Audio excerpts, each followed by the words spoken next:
I am continuing my reading. What I'm doing in this series is to read through the entire standard works of the Church of Jesus Christ of Latter-day Saints. This consists of the Bible, the Book of Mormon, the Doctrine and Covenants, and the Pearl of Great Price. I am reading in a chronological order of events, not according to publication or volume, so I will be skipping around a bit as I move along. We are continuing in Ezekiel. This will be chapter 22. So in our last chapter, we read about the destruction of Jerusalem once again, and how the wicked and the righteous will both be destroyed when Babylon comes and takes the city. We also read briefly about the destruction of Ammon, but let us continue, chapter 22. Ezekiel catalogues the sins of the Jews in Jerusalem. They shall be scattered and destroyed for their iniquities. Moreover, the word of the Lord came unto me, saying, Now, thou son of man, wilt thou judge? Wilt thou judge the bloody city? Yea, thou shalt shew her all her abominations. Then say thou, Thus saith the Lord God, the city sheddeth blood in the midst of it, that her time may come, and maketh idols against herself to defile herself.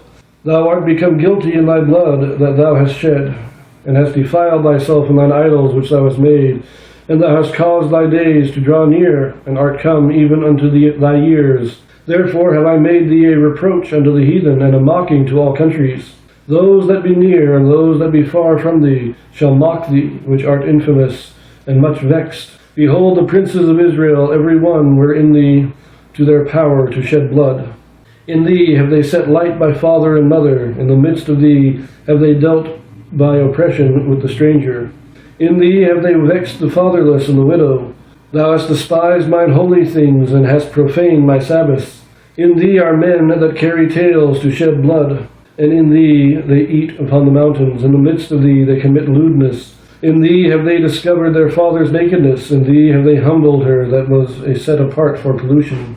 And one hath committed abomination with his neighbor's wife, and another hath lewdly defiled his daughter-in-law, and another in thee hath humbled his sister, his father's daughter. In thee have they taken gifts to shed blood. Thou hast taken usury and increase, and thou hast greedily gained of thy neighbors by extortion, and hast forgotten me, saith the Lord God.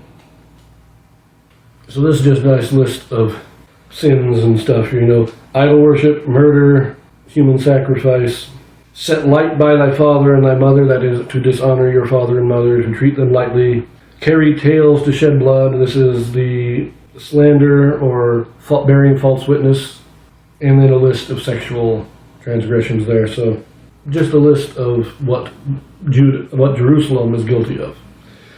Let us continue verse 13. Behold, therefore I have smitten mine hand at thy dishonest gain which thou hast made, and at thy blood which hath been in the midst of thee. Can thine heart endure, or can thine hands be strong in the days that I shall deal with thee? I, the Lord, have spoken it, and will do it.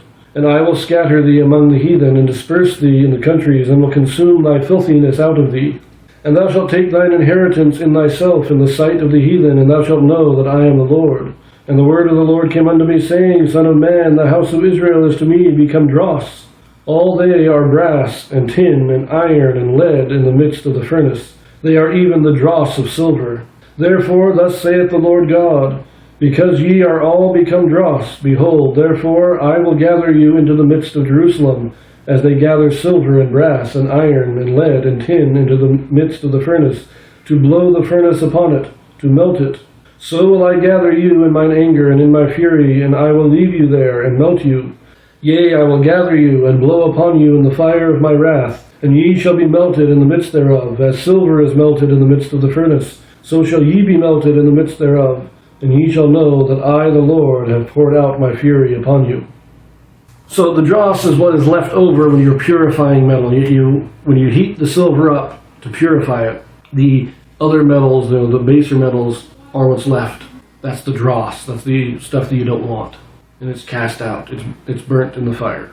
And the beginning of that is just God saying, when I turn my judgment against you, you're not going to be able to withstand it. Don't even think about trying. Verse 23.